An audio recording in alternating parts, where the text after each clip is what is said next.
Alright, we're going to walk through the steps on how to create the second part in Activity 4.2 Model Creation. We are going to be making this part in Inventor. I've highlighted the front view, so that's the view you should start by sketching first. To make sure you have your file set up right, make sure that you are on the IED practice project file. If you're not, you can go to File, Manage, and Projects, and make sure you have the check mark by IED Practice. If not, just double click it and it will select it for you. One thing that you need to understand about this part is modeled in millimeters, and so it's going to be a different template file that we use to create it. So I'm going to go ahead and click New. I'm going to click Metric, and I'm going to find standard mm or millimeters. So this is a standard part file in millimeters, so I can type in all my dimensions in millimeters. So when I have that found, I'm going to go ahead and click Create to open that part template.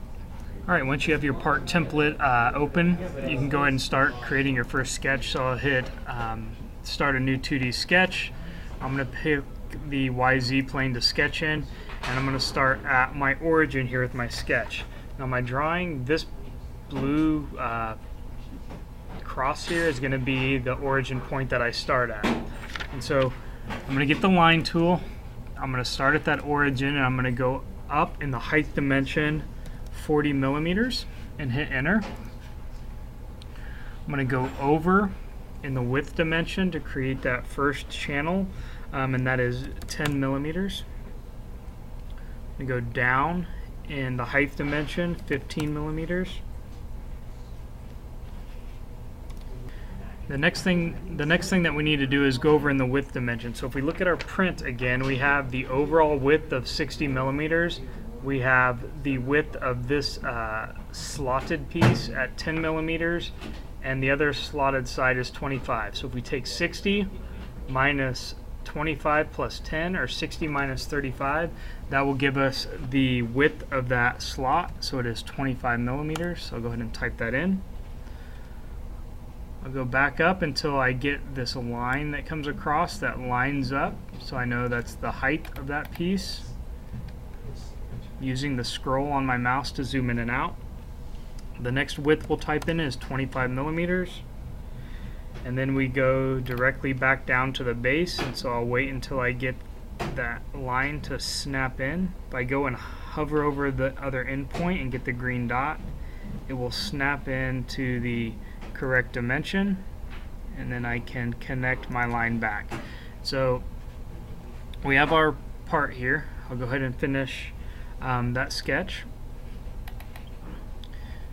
So we have we need to add depth to it now. So if we look at our print again, the overall depth of the object is right here. It is 30 millimeters. So I'm going to go ahead and click Extrude. I'm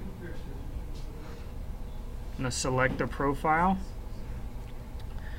and then I'm going to change the direction of the extrusion, and I'm going to extrude it back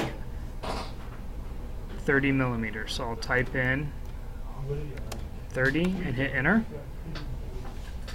So that takes care of the overall shape and size of the object. The other thing that we need to do is add this square hole feature that is on the right side of the object.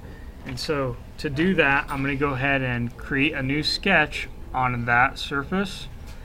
I'm going to grab the rectangle tool and draw a rectangle that is close to the correct size, and then I can start adding dimensions in. So I'm going to click the dimension tool, click my reference line that I want to start my dimension from, and the line that I want to dimension.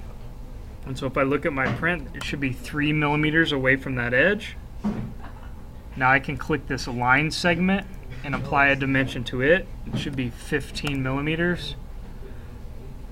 The overall height of the object, so I'll click this line segment, and the height dimension should be 10 millimeters.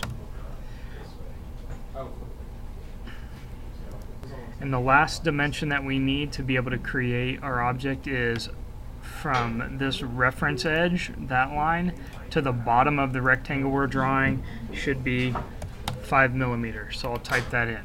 And so once I have that taken care of, I can go ahead and hit Finish Sketch. I can select Extrude, and this time instead of doing additive modeling, we're going to do subtractive modeling. And so if I click this button here, it will cut through the object. So I can do that in two ways. I can change the direction, and notice how it changed to cut, or I can simply just click cut here and it will change the direction automatically for me. And under extent, it's going to give us the distance that, or it's going to cut the distance that we choose. And so I'm going to say distance. I want it to cut through the entire object, and so I'm going to click all and click OK. And so when you have that complete, you can see that we have that square rectangular shaped hole that goes clear through our object. The other thing that we need to do is, again, we have this showing as the right side view of the object. We need to change it to the front view, and so I'm going to right click on view and I'm going to say set current view as front. When you've done that, it changes your view cube, and so that you should have the object show as that view as the front view, the true front view.